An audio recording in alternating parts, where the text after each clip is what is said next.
الحمد لله نحمده ونستعينه ونستغفره ونؤمن به ونتوكل عليه ونعوذ بالله من شرور أنفسنا ومن سيئات أعمالنا من يهده الله فلا مضل له ومن يضلله فلا هادي له ونشهد أن لا إله إلا الله وحده لا شريك له ونشهد أن سيدنا ومولانا محمدا عبده ورسوله أما بعد فأعوذ بالله من الشيطان الرجيم بسم الله الرحمن الرحيم فاستجبنا له ووهبنا له يحيى وأصلحنا له زوجه إنهم كانوا يسارعون في الخيرات ويدعوننا رغبا ورهبا وكانوا لنا خاشعين والتي أحسنت فرجها فنفخنا فيها من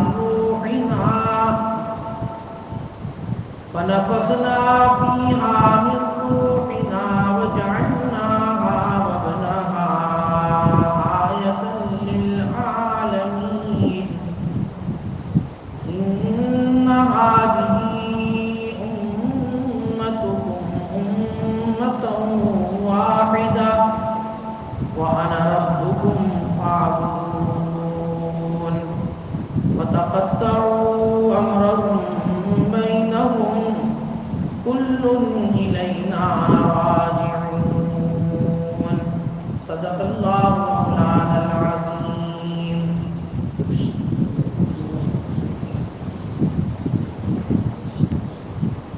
واجب الاحترام بزرگوں، حضرت زکریا علیہ السلام اور حضرت یحییٰ علیہ السلام کا تذکرہ چل رہا ہے۔ یہ 10ویں نبی ہے جس کا سورۃ الانبیاء میں ذکر ہے، اور ہر نبی کے متعلق قرآن کریم نے یہ کہا کہ وَآتَيْنَاهُ عِلْمًا وَحُکْمًا، ہم نے ان کو علم بھی دیا، حکمت بھی دی۔ حضرت زکریا علیہ السلام کو بھی اللہ تعالیٰ نے علم اور حکمت سے نوازا تھا، بڑے جلیل القدر نبی تھے، اور اللہ تعالیٰ نے ان کی دعاؤں کو قبول کیا۔ 120 سال کی عمر میں بیٹا دیا۔ قرآن کہتا ہے کہ ہم نے ان کو یحییٰ عطا فرمایا اور ان کی بیوی کو درست کر دیا، کیونکہ بانجھ تھی، بچہ جننے کی صلاحیت نہیں تھی۔ اللہ نے ان کی دعاؤں کے نتیجے میں ان کو بچہ دیا، کیونکہ اللہ تو وہ ذات ہے جو ناممکنات کو بھی ممکنات سے تبدیل ہو۔ پھر یہاں انبیاء علیہ السلام کا تذکرہ ختم ہو رہا ہے، آخر میں حضرت مریم علیہ السلام کا تذکرہ ہے، لیکن اس سے پہلے انہوں نے کہا کہ انہم کانوا یسارعون فی الخیرات۔ اللہ تعالیٰ کا یہ فرمان ہے کہ بے شک یہ سارے لوگ، زکریا علیہ السلام، یحییٰ علیہ السلام، مریم علیہ السلام، اور اس کے علاوہ دیگر جو انبیاء علیہ السلام کا واقعہ اور تذکرہ ہوا، وہ سب یسارعون فی الخیرات۔ یہ انبیاء کی صفات بتا رہے ہیں کہ انبیاء علیہ السلام کون سے صفات کے جو ہے حامل تھے۔ تمام انبیاء کے اندر ایک صفت یہ تھی کہ وہ نیک کاموں کے اندر سبقت کرتے تھے، مسابقت الی الخیرات، مبادرت الی الخیرات، جتنے بھی نیک کام،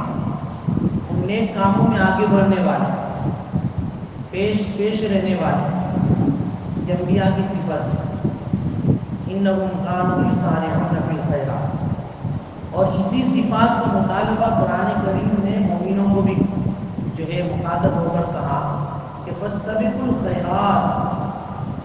اینما تکونوا یأتی بکم اللہ جمیعا، کہ مومنوں نیک کاموں میں سبقت کرو، آگے بڑھو، تم جہاں کہیں بھی ہوں گے القیامت کے دن اللہ تم سب کو جمع کر کے اکٹھا کر دے گا، سب کو جمع کرے گا۔ اس لیے فاستبقوا الخیرات، نیکی کے کاموں میں اپنے آپ کو آگے بڑھا، اس کو کہتے ہیں فاستبقوا الخیرات، مسابقت الی الخیرات، مبادرت الی الخیرات، نیکی کے کاموں میں ریس لگانا، نیکی کے کاموں میں ایک دوسرے سے آگے بڑھنا، یہ انبیاء کی صفت ہے۔ اس لیے نیکی کے کاموں میں آگے بڑھنا یہ پسندیدہ عمل ہے، اس کے بالمقابل دنیا کے کاموں میں آگے بڑھنا، عزت اور جاہ طلبی میں آگے بڑھنا، یہ ایک بہت برا عمل ہے۔ آج جو ہے الٹا معاملہ ہے، آدمی نیکیوں میں آگے نہیں بڑھتا، ہاں دنیاوی معاملے میں آگے بڑھتا ہے کہ اس کو اتنی عزت ملی تو مجھے اس سے زیادہ ملے،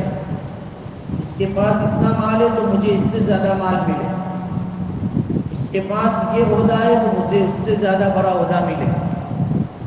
حالانکہ دنیاوی عہدے اور مالوں میں سبقت کرنا یہ برا عمل ہے،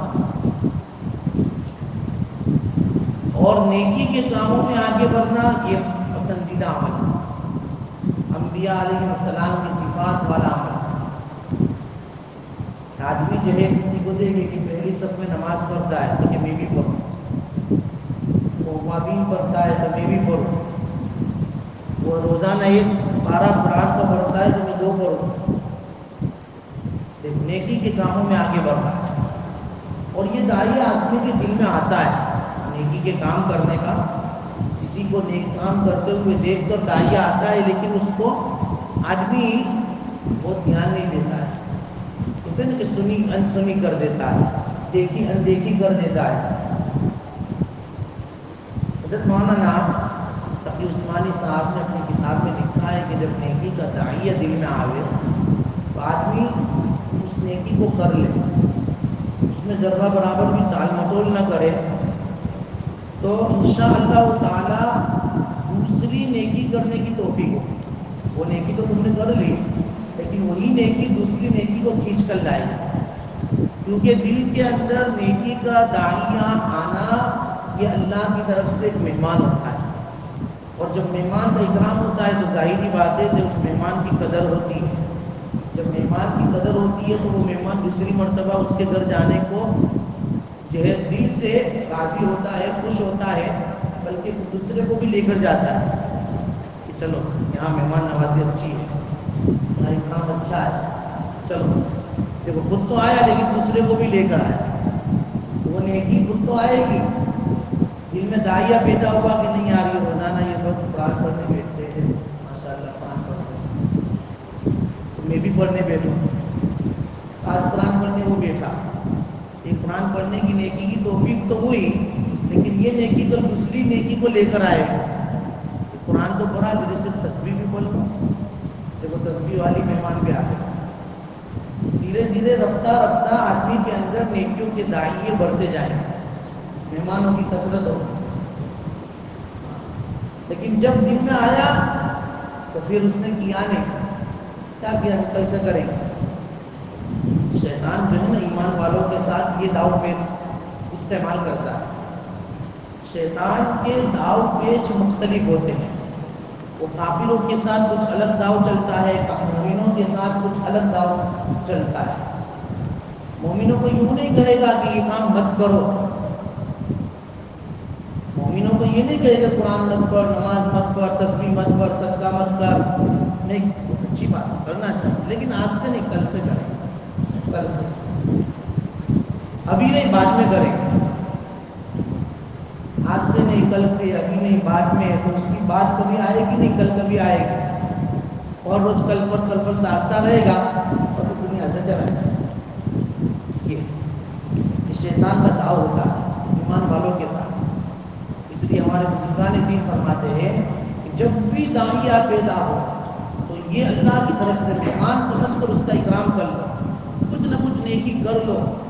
دن میں داعیہ بھیجا ہوا کہ اس کی ہیلپ کرنی ہے، اس کو سوڑے دے دو تو فوراً دے ہی دو، یہ نہیں کہ چلو ابھی بعد میں دوں گا، کل دوں گا، پھر نہیں دیں گے، پھر وہ داعیہ ختم ہی ہو جائے، پھر وہ نیکی کی وہ جو ہے توفیق تمہارے پاس نہیں آئے، پھر تم محروم رہ جاؤ۔ یہ بات مرتبہ ایسا کئی مرتبہ ایسا ہوتا ہے کہ آدمی سوچتا ہے کہ یہ میں کروں وہ کروں اور پھر نہیں کرتا ہے، پھر وہ کام ہو جاتا ہے، اللہ تعالیٰ تو ہر ایک کے کام نکال دیتے ہیں، ہر ایک کا جو ہے ڈگری سوار دیتے ہیں، لیکن پھر دل میں پچھتا کہ شاید میں بھی اس میں حصہ لے لیتا، میرے بھی دل میں آیا تھا، میرے بھی دل میں آیا تھا کہ میں کر لوں اس کی ہیلپ، لیکن میں نہیں کر سکا، اللہ نے کسی اور سے کروا دیا، تم تو معروف ہو گئے۔ اس لیے فاستبقوا الخیرات، ایمان نبیوں کی صفت میں سے ایک صفت یہ ہے کہ وہ نیک کاموں میں سبقت کرتے ہیں، نیکیوں میں اپنے آپ کو آگے بڑھاتے ہیں۔ دوسری صفت وَيَدْعُونَنَا رَغَبًا وَرَهَبًا، وہ اللہ تعالیٰ سے دعائیں مانگتے تھے تو اس کی نعمتوں کی رغبت کرتے ہوئے اور اس کا خوف، اس کے عذاب سے ڈرتے ہوئے، یہ نبیوں کی صفت ہے۔ کیونکہ نبی چاہے کتنے بھی بڑے مقام پر پہنچ جائے، اللہ کی رحمت اور اللہ کی نعمت سے مستغنی نہیں ہے۔ ہر ایک کو دنیا میں کوئی بھی ہو، چاہے نبی ہے، لیکن وہ اللہ کی رحمت سے مستغنی نہیں ہو سکتا، اللہ کی نعمت سے مستغنی نہیں ہو سکتا، اس کو اللہ کی نعمت کی ضرورت ہے، اللہ کی رحمت کی ضرورت ہے۔ اس لیے ہر نبی کو دیکھیے، ہر اللہ والے کو دیکھیے، اور جو جتنا اللہ تبارک و تعالیٰ کا قرب اور نزدیکی والا ہوگا وہ اتنا ہی زیادہ عبادت گزار ہوگا، وہ اتنا زیادہ اللہ سے لینے والا ہوگا، کیونکہ اللہ کی رحمت سے کوئی مستغنی ہو ہی نہیں سکتا۔ وَيَدْعُونَنَا رَغَبًا وَرَهَبًا، یہ انبیاء کی صفت ہے کہ وہ دعائیں مانگتے ہیں اللہ سے، اس کی نعمت کی رغبت کرتے ہوئے، اس کے عذاب سے ڈرتے ہوئے۔ اس کی نعمت کی رغبت بھی کرنی ہے، امید بھی رکھنی ہے کہ اللہ دینے والے ہیں، لیکن خوف بھی رکھنا ہے کہ کہیں اللہ میری گناہ کی نحوست سے مجھے محروم نہ کر دے، اللہ تبارک و تعالیٰ مجھے دھتکار نہ دے، ایسا خوف بھی، لیکن نا امید نہیں، امید بھی خوف بھی، دونوں چیزیں میں نے بتائی۔ الایمان بین الرجاء والخوف، حضرت یعقوب علیہ السلام کے بارے میں آیا کہ حضرت یعقوب علیہ السلام نے اپنے بیٹوں سے کہا تھا وَلَا تَيْأَسُوا مِن رَوْحِ اللَّهِ إِنَّهُ لَا يَيْأَسُ مِن رَوْحِ اللَّهِ إِلَّا الْقَوْمُ الْكَافِرُونَ، اللہ کی رحمت سے نا امید مت بننا، اور اللہ کی رحمت سے نا امید تو صرف کافر لوگ ہی ہوتے ہیں، ایمان والے نہیں۔ ایمان والوں کے دل میں تو اللہ سے امید ہونا ہوتا ہے کہ نہیں اللہ کرنے والے، اللہ میرا کام بنانے والے، اللہ میرے ساری مصیبتوں کو دور کرنے والے، یہ امید۔ وَلَا تَيْأَسُوا مِن رَوْحِ اللَّهِ، اللہ کی رحمت سے کبھی بھی نا امید مت ہو۔ یعقوب علیہ السلام نے اپنے بیٹوں سے کہا، یہ نبیوں کا پیغام ہے اور یہ نبیوں کا طریقہ ہے، یہ نبیوں کی صفت میں سے دوسری صفت، ایک تو نیکی میں سبقت، دوسرا ہر وقت اللہ سے مانگنا، دعاؤں کا اہتمام، اور دعاؤں کے اہتمام میں یہ دونوں کیفیت، امید بھی خوف بھی۔ اور تیسری بات وَكَانُوا لَنَا خَاشِعِينَ، وہ ہمارے سامنے جھکنے والے ہوتے ہیں۔ ہر نبی بہت خشوع خضوع والا، تواضع والا، ہر نبی کے اندر تواضع کی صفت ہوتی ہے، اور یہی ایمان والوں سے بھی مخاطب ہے اللہ تعالیٰ، ایمان والوں سے بھی اللہ تعالیٰ نے یہ بات کہی ہے کہ قد افلح المؤمنون الذین هم فی صلاتهم خاشعون، ایمان والے وہی کامیاب ہیں کہ جو اپنی نمازوں میں خشوع پیدا کرتے ہیں، نمازوں میں استحضار خداوندی پیدا کرتے ہیں، وہی کامیاب مومن ہے۔ تو کامیاب مومن کا مطالبہ یہ ہے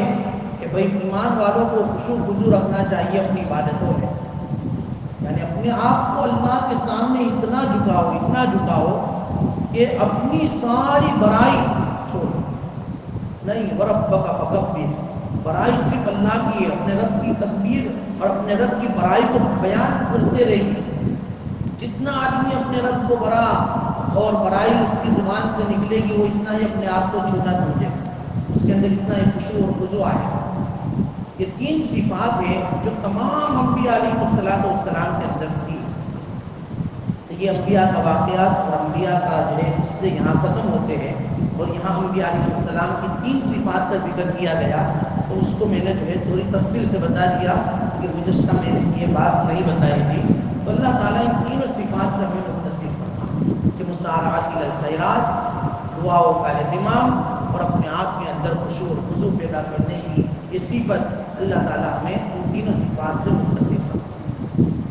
اب حضرت مریم علیہ السلام کا واقعہ کہ حضرت مریم علیہ السلام کے بارے میں قرآن میں ہے کہ واللتی احسنت فرجہا، وہ عورت یعنی حضرت مریم علیہ السلام جس نے اپنے ناموس کی حفاظت کی، بہت نیک عورت تھی، کیونکہ ان کی والدہ نے تو ان کو وقف کر دیا تھا مسجد کی خدمت کے لیے۔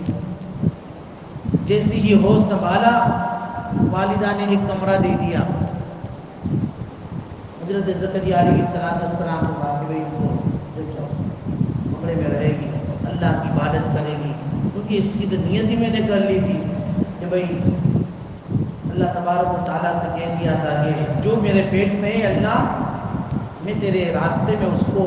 قربان کر دوں گی، آزاد کر دوں گی، خدمت کے لیے وقف کر دوں گی، اس لیے وقف ہو گئی۔ اور انہوں نے بھی اپنی زندگی ایسی عفت و پاکدامنی کے ساتھ گزاری۔ واللتی احسنت فرجہا، سب سے بڑی خوبی عورت کی یہی ہے کہ وہ اپنے کردار کو سنبھالے،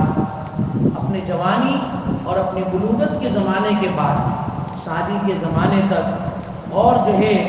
اپنی ایک عمر تک اپنی عفت کی حفاظت کرے، وہی کامیاب عورت ہے، وہی نیک عورت ہے کہ جو اپنی ناموس کی حفاظت کرے۔ حضرت مریم علیہ السلام اللہ تبارک و تعالیٰ نے ان کو ایک عمر تک جو ہے رکھا، اس کے بعد اللہ تعالیٰ اپنی قدرت کا مظاہرہ کرنا چاہتے تھے۔ قرآن کریم میں ہے کہ فَنَفَخْنَا فِيهَا مِن رُوحِنَا، ہم نے حضرت مریم علیہ السلام کے اندر اپنی روح پھونک دی۔ حالانکہ روح پھونکنے والے حضرت جبرائیل علیہ السلام تھے، فرشتوں کے ذریعے اللہ تعالیٰ نے روح پھونکائی تھی۔ حضرت مریم علیہ السلام تنہائے کمرے میں تھے اور جبرائیل آئے تھے۔ حضرت مریم علیہ السلام گھبرا گئی، بھئی تم کون ہو؟ کہ میں فرشتہ ہوں، اللہ کی طرف سے آیا ہوں۔ اور ان کے جو ہے دو سینوں کے درمیان انہوں نے پھونک مار دی۔ وہ پھونک مارنے کا اثر یہ ہوا کہ ان کو حمل پھر گئے۔ حضرت جبرائیل علیہ السلام نے کیا، لیکن اللہ کے حکم سے کیا تھا یہ کام، اس لیے قرآن کریم نے یہ بات کہی کہ فَنَفَخْنَا فِيهَا مِن رُوحِنَا۔ اللہ تعالیٰ خود فرماتے کہ ہم نے حضرت مریم علیہ السلام کے بطن میں، ان کے پیٹ میں، ان کے سینے کے راستے سے روح کو ہم نے پھونکوایا، جبرائیل نے پھونک دی، حمل پھیر گیا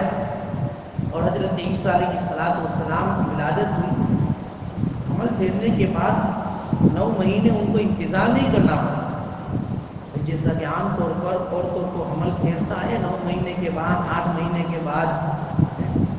مختلف جو ہے جس کی جو ہے نوعیت ہوتی ہے، تو بہرحال کم سے کم 9 مہینہ 8 مہینہ تو ہوتا ہے جس کے بعد ولادت ہوتی ہے۔ لیکن یہ اللہ کا ایک کرشمہ تھا، قدرت تھی، اللہ کو اپنی قدرت کا مظاہرہ کروانا تھا، اس لیے حضرت جبرائیل نے پھونک ماری، چند گھنٹوں کے بعد ہی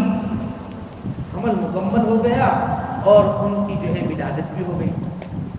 حضرت عیسیٰ علیہ السلام پیدا ہو گئے، فَنَفَخْنَا فِيهَا مِن رُوحِنَا،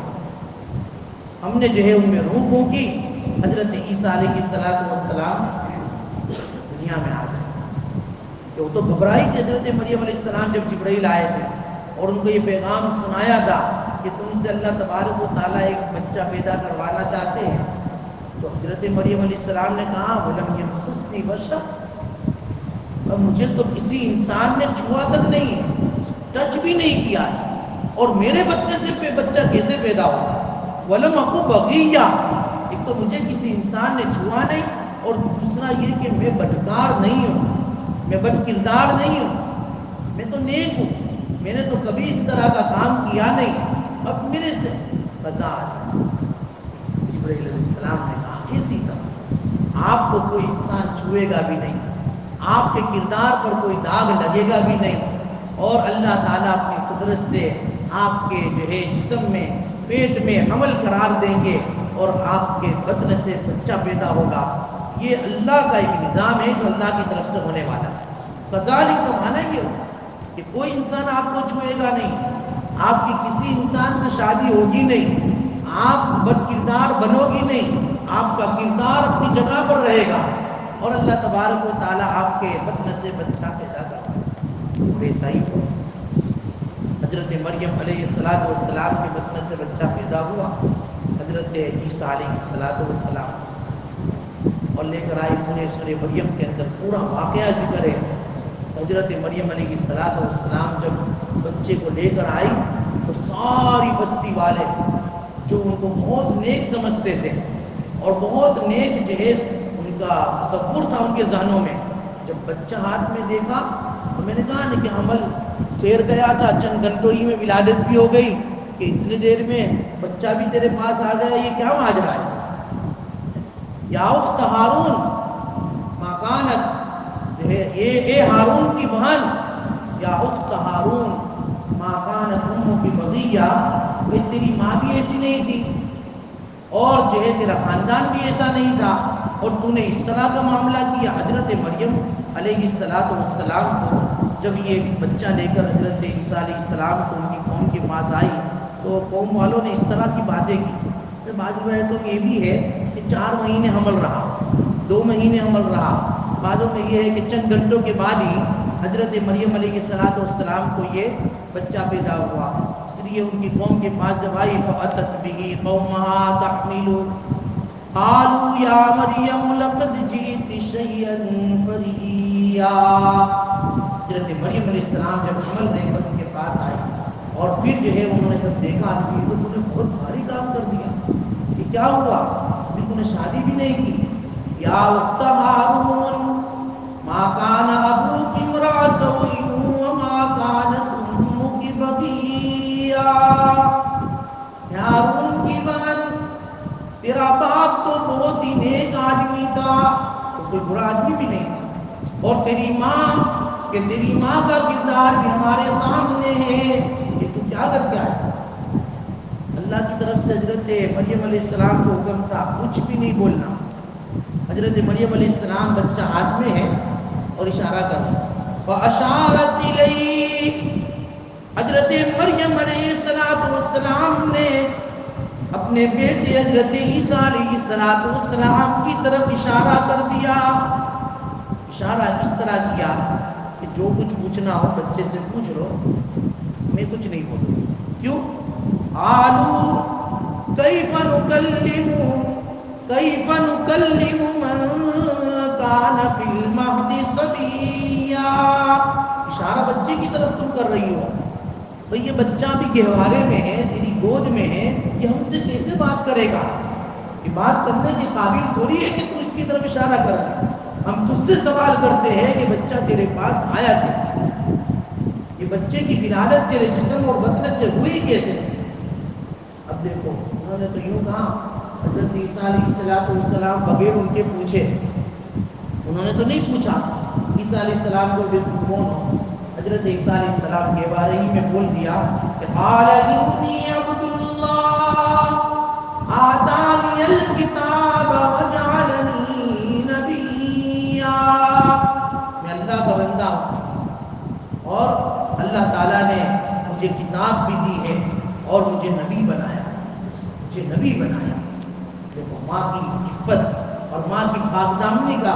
حضرت عیسیٰ علیہ السلام نے سب کے سامنے اعلان کیا. میری امی کو کچھ مت دو, میں کون ہوں کہ میں اللہ کا بندہ ہوں, اللہ نے مجھے کتاب دی. اسی لیے عیسیٰ علیہ السلام ایک واحد نبی ہیں کہ جن کو گہوارے میں نبوت مل گئی, ورنہ کسی بھی نبی کو نبوت 40 سال سے پہلے نہیں ملی.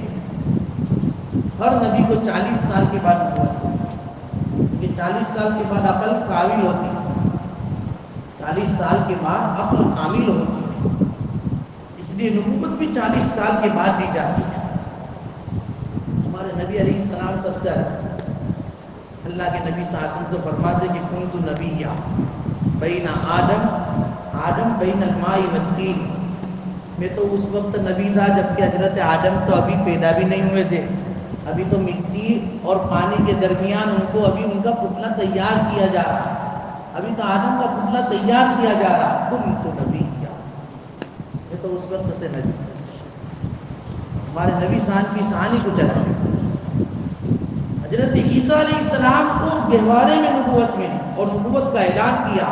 کہ آتانی الکتاب وجعلنی نبیا وجعلنی مبارکا اینما کنت واوصانی بالصلاۃ والزکاۃ ما دمت حیا، اور اللہ نے مجھے بابرکت بنایا کیونکہ پاکدامنی بیان کرنی تھی، اپنا پہچان بیان کرنا ضروری تھا، پہچان دینی ضروری تھی، ماں پر تہمت لگ رہی تھی، ماں کی عفت پر جو ہے انگلی اٹھائی جا رہی تھی، اللہ کی نیک بندی پر، اس لیے اللہ تعالیٰ نے اس گہوارے میں بچے سے جو ہے زبان سے بلوایا، اور پھر حضرت عیسیٰ علیہ السلام نے کہا کہ بھئی مجھے تو نماز کا بھی حکم، زکوٰۃ کا بھی حکم دیا ہے جب تک میں زندہ ہوں، جب تک میں زندہ ہوں، وبرم بوالدتی ولم یجعلنی جبارا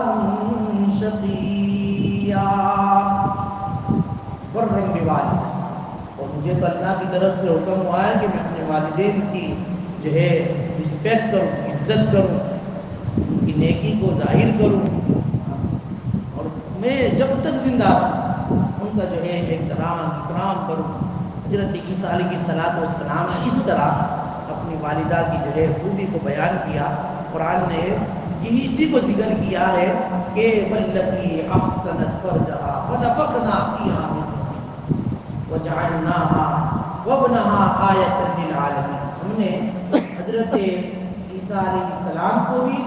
اور ان کی والدہ مریم کو بھی تمام دنیا والوں کے لیے نشانی بنایا۔ وابنہا کے گھر ان لوگوں کی تردید کر دی جو عیسیٰ علیہ السلام کو اللہ مانتے ہیں، تصویر سے خدا میں سے ایک خدا مانتے ہیں، وہ عیسیٰ علیہ السلام کے ماننے والے کہتے ہیں کہ یہ تو اللہ کے بیٹے ہیں، عیسیٰ علیہ السلام اللہ کے بیٹے، وقالت النصارى مسیح ابن اللہ، قرآن میں کہ نصارہ یوں کہتے ہیں کہ مسیح تو اللہ کے بیٹے ہیں۔ اللہ نے یہاں کہہ دیا کہ وجعلناها وابنها، ہم نے مریم کو بھی اور مریم کے بیٹے کو بھی، اس سے معلوم ہوا کہ عیسیٰ مریم کے بیٹے ہیں، اللہ کے بیٹے نہیں ہیں۔ انہوں نے خود اعلان کر دیا کہ انی عبداللہ، انی عبداللہ نہیں کہا کہ میں اللہ کا بیٹا نہیں، میں اللہ کا بندہ۔ اور یہاں بھی اللہ تعالیٰ نے صاف اعلان کر دیا وجعلناها وابنها آیۃ للعالمین، تمام جہاں والوں کے لیے نشانی تھی، نشانی تھی کہ مریم علیہ السلام اور ان کے جسم سے یہ بیٹے کا پیدا ہونا یہ بہت بڑی نشانی، معجزہ۔ اللہ تبارک و تعالیٰ نے کرشمہ دکھایا اپنی قدرت کا۔ ان هذه امتکم امۃ واحدہ، بے شک یہ بھئی تمہاری امت، تمہارا دین، تمہاری ملت یہ ایک ہی ملت ہے، ایک ہی ملت ہے۔ دیکھو جتنے بھی انبیاء علیہ السلام آئے ہیں ہر ایک کا دین ایک، اسی لیے اللہ کے نبی صلی اللہ علیہ وسلم فرماتے کہ نحن معشر الانبیاء، ہم جو انبیاء کی جو جماعت ہے، اولاد و اولاد، ہم تو اللہ کے بھائی کی طرح ہیں۔ اللہ کی اولاد کس کو کہتے ہیں؟ کہ جن کے باپ ایک وہ ماں الگ ہو، اس کو شریعت میں اللہ کے بھائی کہتے ہیں۔ جن کی ماں الگ ہو باپ ایک ہو تو اس کو اللہ کے بھائی کہتے ہیں۔ تو حضرت نبی کریم صلی اللہ علیہ وسلم فرماتے کہ نحن معشر الانبیاء، ہم جو انبیاء کی جو جماعت ہے وہ اولاد اللہ، ہم اللہ کی بھائی کی طرح ہیں، یعنی ہمارے جو اصول دین ہے، دین کے جو اصول ہے وہ سب ایک ہے۔ اللہ پر یقین رکھنا، قیامت پر یقین رکھنا، قبر کا یقین رکھنا، جہنم جنت کا برحق ہونا، یہ سارے جو اصول دین ہیں وہ ہر ایک نبیوں کے، لیکن شریعت احکامات وہ الگ الگ، جیسے کہ اللہ کے بھائی کی مائیں الگ الگ، بات تو ایک۔ اسی طریقے پر ہمارا دین تو ایک، لیکن ہمارے احکامات الگ الگ۔ قرآن کریم میں شرع لکم من الدین ما وصى به نوحا والذین من بعدی، شرع لکم من الدین ما وصى به نوحا والذین من بعدی اے نبی علیہ السلام تمہارے لیے ہم نے وہی شریعت متعین کی ہے جو تم سے پہلے حضرت نوح علیہ السلام کی اور ان لوگوں کی جو ان کے بعد آئے. نوح علیہ السلام کے بعد جو نبی آئے ان کا جو دین تھا، ان کا جو اصول دین تھا، وہ سارے اصول دین ہم نے تمہارے لیے بھی مقرر کیے جو ان کے لیے تھے. تو دین، اصول دین، ملت یہ سب کی یکساں، لیکن احکامات یہ الگ الگ احکامات تھے. کچھ احکامات ایک جیسے تھے، کچھ الگ تھے. اس طرح ہر نبی کے زمانے میں جیسی جیسی ضرورت ہوتی گئی احکامات کی تبدیلی ہوتی گئی. اسی کو کہا انہا امتکم امتوں واحدہ، بے شک یہ تمہاری امت، یہ تمہارا دین ایک ہی دین. وَأَنَا رَبُّكُمْ فَاعْبُدُونِ، میں تمہارا رب ہوں، میری عبادت کرو. میں تمہارا رب ہوں، میری عبادت کرو. اللہ تعالیٰ نے قرآن کریم میں مختلف جگہوں پر اپنی عبادت کا حکم دیا ہے. پہلے سپارے میں نبی یا ایھا الناس اعبدوا ربکم، اے لوگوں اپنے پروردگار کی عبادت کرو. کون سا پروردگار؟ الذی خلقکم والذین من قبلکم لعلکم تتقون، اس رب کی جس نے تم کو بھی پیدا کیا، ان لوگوں کو بھی پیدا کیا جو تم سے پہلے گزرے ہیں، تاکہ تم ڈرو اللہ سے، ڈرو. کیونکہ اللہ تعالیٰ نے پیدا کر کے ویسے ہی نہیں چھوڑ دیا، ہماری ساری ضرورتوں کا خیال کیا. انسان کو مقیم بنایا، اور یہ جو ہے دنیا کو مکان بنایا. مکان کا مطلب یہ کہ مکان کے لیے جس طرح چھت کی ضرورت اور فرش کی ضرورت ہوتی ہے، اللہ نے دنیا کو جب زمین کو فرش بنایا، آسمان کو چھت بنایا، ہے کہ نہیں؟ الذی جعل لکم الارض فراشا والسماء بناء. قرآن میں اللہ وہ ذات ہے جس نے تمہارے لیے زمین کو بچھونا اور آسمان کو چھت بنایا. اور پھر آدمی کو زندگی گزارنے کے لیے کھانے کی بھی ضرورت ہوتی ہے، تو قرآن نے یہ بھی بتا دیا کہ وَأَنزَلَ مِنَ السَّمَاءِ مَاءً فَأَخْرَجَ بِهِ مِنَ الثَّمَرَاتِ رِزْقًا لَكُمْ، اور ہم نے آسمان سے پانی بھی اتارا تاکہ اس پانی کے ذریعے زمین سے پھل فروٹ نکلے. ہمارے لیے کھانے کا بھی انتظام کیا، اللہ تعالیٰ نے سب انتظام کیا، لیکن کیا کہا کہ تم عبادت کرو. ہم تمہارے لیے سارے انتظام کرتے ہیں. اسی کو شاعر کہتا ہے کہ کھیتیا سرسبز ہے تیری غذا کے واسطے. جتنی بھی سرسبزیاں دکھائی دیتی ہے، ویجیٹیبلز، فروٹ وغیرہ جتنے بھی ہے، سب کس کے لیے؟ انسان تیرے لیے ہے. کہ یہ کھیتیا سرسبز ہے تیری غذا کے واسطے، چاند سورج اور ستارے ہے ضیاء کے واسطے. ضیاء کا معنی ہوتا ہے روشنی. چاند کو، سورج کو، ستاروں کو روشنی بنایا. کہ چاند سورج اور ستارے ہے ضیاء کے واسطے، بحر و بر شمس و قمر ماء و شمع کے واسطے. یہ جہاں تیرے لیے ہے اور تو خدا کے واسطے. پوری دنیا کو ہم نے تیرے لیے بنایا ہے، لیکن اے انسان، اے ابن آدم، ہم نے تجھے اپنے لیے بنایا ہے. تو میری عبادت کر. ان الدنیا خلقت لکم وانکم خلقتم للآخرہ. دنیا تمہارے لیے ہے، لیکن تم آخرت کے لیے، تم آخرت کے لیے. اللہ کی عبادت پر کیا ملے گا؟ حدیث قدسی ہے، یا ابن آدم تقرب لعبادتی املأ صدرک غنا واسد فقرک. اے ابن آدم، میری عبادت کے لیے اپنی صلاحیتوں کو، اوقات کو فارغ کر دے، میں تیرے سینے کو گینے سے بھر دوں گا، تیرے سینے کو گینے سے بھر دوں گا، اور تیرے اوپر فقر کا دروازہ بند کر دوں گا. وَإِلَّا تَفْعَلْ، لیکن اگر زندگی کے یہ قیمتی اوقات کو تو نے میری عبادت میں صرف نہیں کیا، اذان ہو گئی لیکن جو ہے وہ نماز کے لیے نہیں آیا، اپنے آپ کو عبادت کے لیے اگر تم نے نہیں تیار کیا، وَإِلَّا تَفْعَلْ،